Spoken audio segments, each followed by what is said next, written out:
Can you hear me properly? Is the lighting okay? Perfect. Hi, Madhuri. Welcome to Writersmelon. I'm so happy to have you today.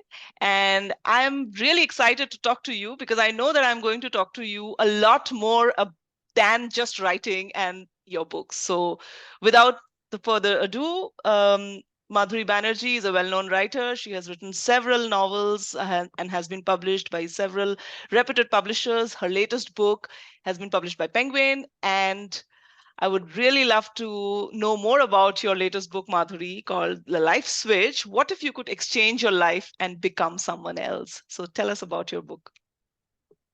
I don't think it's so much about becoming somebody else as becoming a better version of yourself, Okay. and sometimes women are not given opportunities to do that, right? So I think when you pick a life in your 20s, I think you get stuck with that, right? Whether it is being a housewife or whether it's being a mother or whether it's being like a corporate woman or whatever.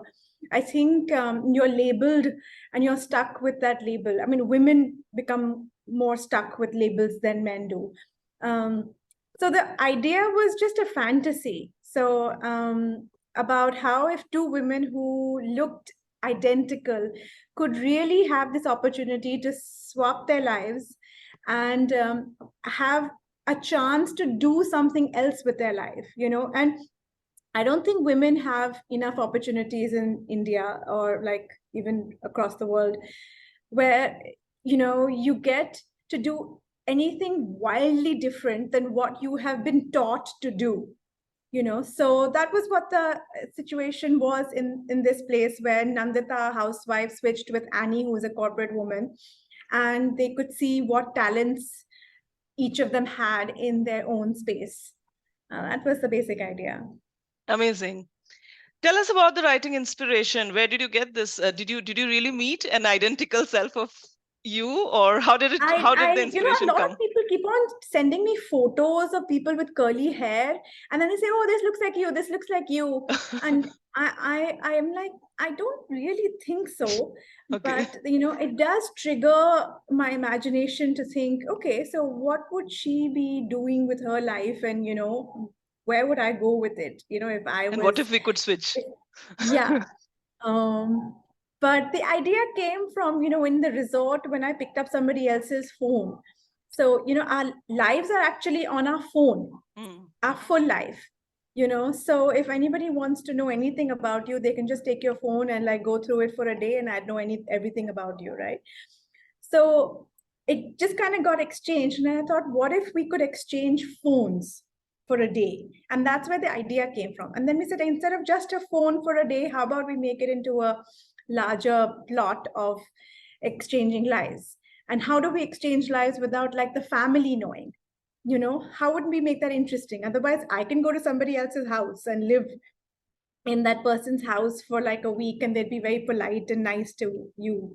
So and they'd be like, I think some shows have been done on that as well, I think, in America.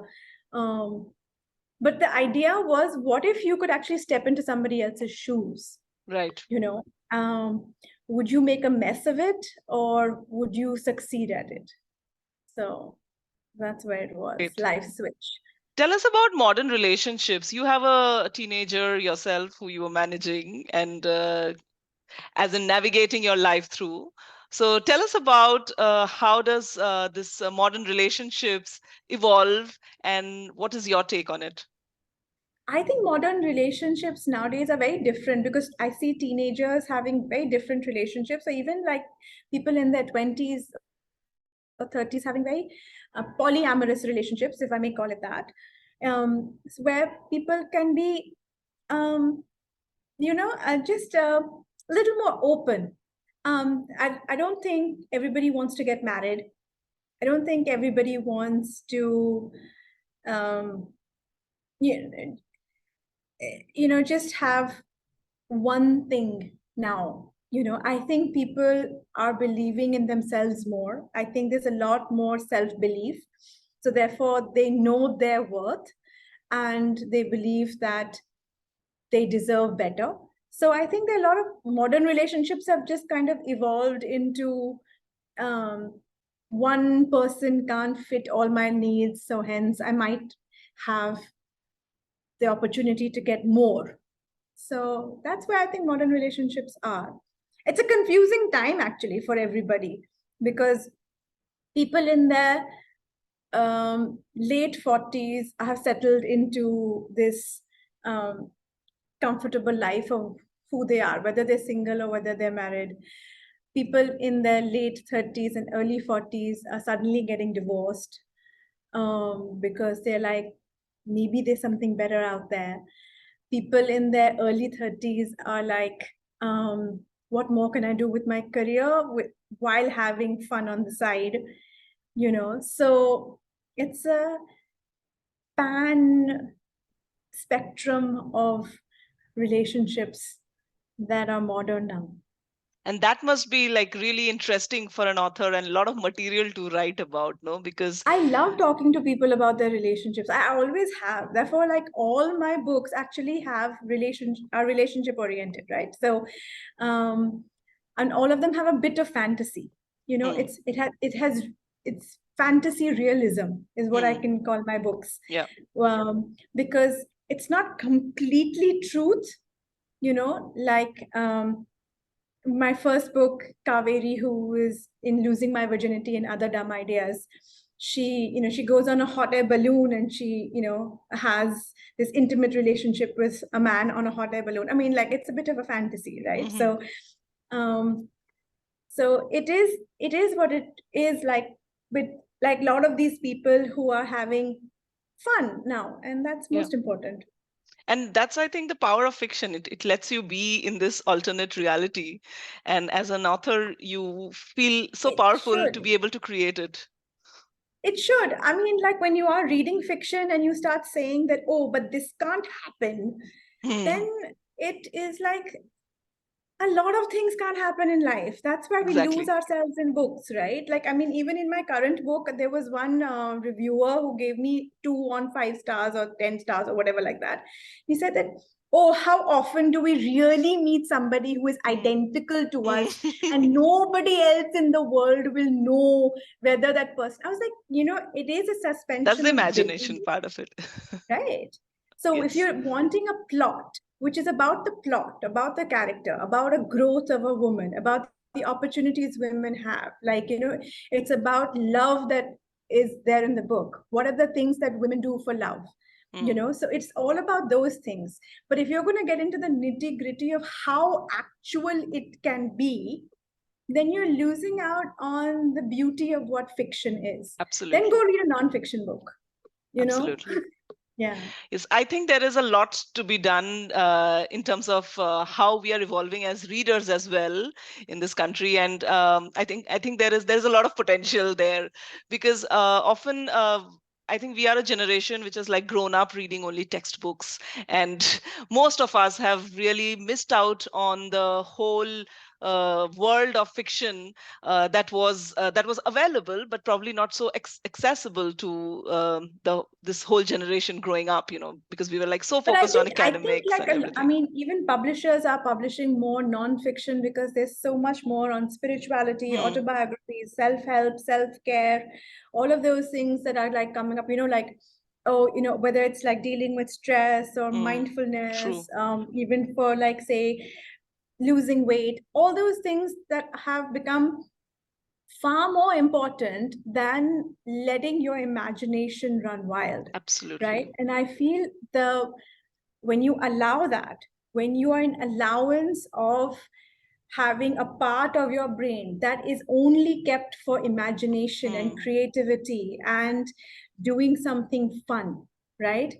And that is when you're going to get from a book, it will open up your world into these other things, Absolutely. because then the rest of it falls into place. Hmm. So I feel like if more and more people read more fiction, their mind opens up. The more people who read only nonfiction are the most closed-minded people I will ever meet in my life, because they're like, oh, we only read nonfiction.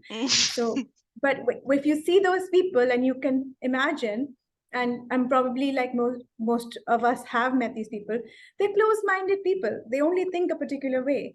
They have many opinions on many things because they've read it. right? Mm. But they're not open to other Open to people's other opinions. people's opinion. Exactly. So, and they're very difficult to live with. Exactly. So, yeah, Exactly. read more fiction to be a better person, is what I say. Great. Great, Madhuri. And I think that leads perfectly to my next question, because we spoke so much about nonfiction and the kind of books that we are uh, probably seeing a lot around us about mindfulness and everything. Tell us about your alternative career. You just mentioned that you are looking at properties Real in estate. Goa. Yeah, I'm a Uh, property consultant, certified by RERA in Goa. So I actually help people find their dream homes in Goa. So, send me a message if you would like me to find you a dream home or your retirement home or your second home in Goa. I'm the person for you. Great. So, But yeah, why did you decide to do this? Why did you decide to do this? Did you feel like there is an increasing need for people these days to like switch off from their urban busy life and get into something like it this, or is. was it It is. just a natural transition? And honestly, I just feel that of all the places in India that has, and I shifted there 2 years ago. Okay, So yeah, in 2021 beginning, we like in the second wave, my family and I just shifted to Goa and we lived there for 2 years, and 2.5 years now. So and I've just moved back to Bombay for a bit. But like 2 weeks I'm there, 2 weeks I'm here. And I can't tell you what a world of difference it has made because you're a calmer person, you breathe better air. mm, Um, I mean, you can go for a retreat for a week, but you can go on vacations as you want. But as you grow older, you just want to be in a lovely place, which is home, mm, So, and I think it's a perfect place in India to call it your home.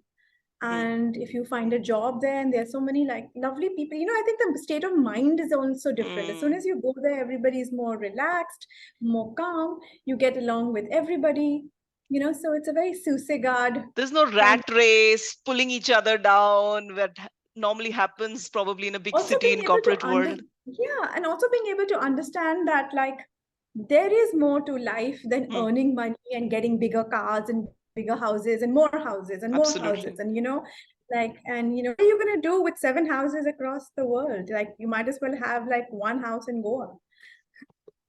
So Absolutely. yeah, Uh, it's a great idea. Tell us about your another alternate profession, Madhuri. Tell us about tarot card and numerology. I mean, I always thought that, my destiny is in my hand, and I am sometimes I like talking to some tarot card readers, but mostly I take things with a pinch of salt. So I Yeah. don't know what are your views on that, and why did you decide to do this, and So what would you say it's about this whole I'm profession? saying that like your destiny is in your hands, Priyanka. Don't be like it's I just have to like leave it to the tarot cards and stuff. But the thing is that sometimes we lose faith, right? And our belief goes down, right? It's Hmm, just like motivation. Like I mean, you aren't motivated to go to the gym every single day. You're not motivated to eat healthy every single day. But if you do have, say, a trainer, or if you have like a nutritionist or whoever, then who guides you and keeps you on the correct path. So the same way I feel sometimes in life our beliefs waver. We are unsure whether we should take this decision or not, whether we should buy a house or we should not buy a house or get married, or whether will it be fine, or will it things will hmm, not be fine, because sometimes we want to know what's going on, right? hmm, So that's where tarot and my little bit of numerology comes in, where I'm able to say guide, um, okay, maybe this is not the correct time for you to break up. You hmm, can try how you want to work this out because it is good for you. And most of the times, the tarot cards like reveal themselves for individual people for those issues. And so it's kind of a therapy session that people have, because sometimes you just really need to talk to somebody who understands what you're going through, and also gives you advice which is not like personal, which is family advice, or friends have biased advice towards you, but just something which is, say, normal and healthy, and something to think about and take back with you. And then what you do with it, the choice that you make, is the destiny that's in your hands. So that's how I'd like to see my tarot profession as well, where it's a good heart to heart with somebody, and giving them some advice that the cards reveal, and allowing them to just vent out their issues. Great. I Yeah. was actually a bit surprised when I was initially talking to you, and then we decided that we will talk about these alternative profession that you have and all the things that you do, because I also relate to it a bit, because even I feel I am also some kind of a jack of all trades. And I think for people who are doing multiple things, it's a constant challenge, not just to prioritize and focus, but also kind of you feel pulled across various things that you want to do. And at some point it is almost like choosing one of your babies. Who do you like more, or who do you want to give more importance, and what really defines you? Have you ever come across such a dilemma in your career, where you had to kind of choose or prioritize between your writing career and let's say numerology and property consulting and various other things that you would want to do in life? Because I understand that being a writer is not always fully sufficient in the industry and in the time that we live in. So of course it's good, healthy, or it's logical to have extended career. But Yes. have you felt torn between this? So um it just depends on the energy of that moment. So I think what it really is being in alignment with what you're supposed to do for that day or for that time. So if, suppose, you can sit down and say, I'm a writer, I'm going to write every single morning, and I'm going to start doing that. But if you're not in alignment with it, then what you're going to write is not going to be great. you hmm, know so yes, you should prioritize, you should have a structure, and you should start doing that for sure. But if something else, like, say, of the other things that have come up, which feel urgent, which feel like you need to be in alignment with for that time, then I have always taken that time for that. And otherwise, I have scheduled that this is the time that I'm going to write, this is the time that I have my clients for my numerology and tarot, and this is the time that I have to be in Goa to be showing houses or sitting in the registrar's office and signing papers. So I don't schedule the other things during those those blockers. timings. So yeah, so I can structure it like that, but I allow myself to be in alignment with what I'm supposed to do. Like, I mean, if you're in the middle of something and your child is going to come across and say, hey, I'm having a bad day, then you Hmm. can't be like, I'm really busy. So you can't. You have to be like, okay, sit and talk to me. Hmm. So otherwise, if you are in a flow, you can say, can you give me 5 minutes? And you know that you can complete a lot more in those 5 minutes than sitting for 2 hours and just not being in a flow. Great, So Madhuri. It you have to feels like prioritize that. absolutely. It feels like you have cracked the game of being at multiple places and multiple times. I'm really excited to see what you're up next. So tell us what you're writing. Are you planning your next book, or does it also Yeah, come after a long break? I am planning my next book. I'm thinking it should be like a bit of a mystery. So because I've not written, As in the book as a mystery, or the story, or the the story is is okay, like it has mystery in it. okay, So I'm trying to get all the elements correct, because I'm the kind of person who needs to learn everything before I actually do something. correct. And there are like a lot of people who would be like, they know 20% of it and they wing it. you Yeah, know learning I'm the by kind of doing. person, even if I know 80%, I'm like, no, I don't know enough. I might not be good enough.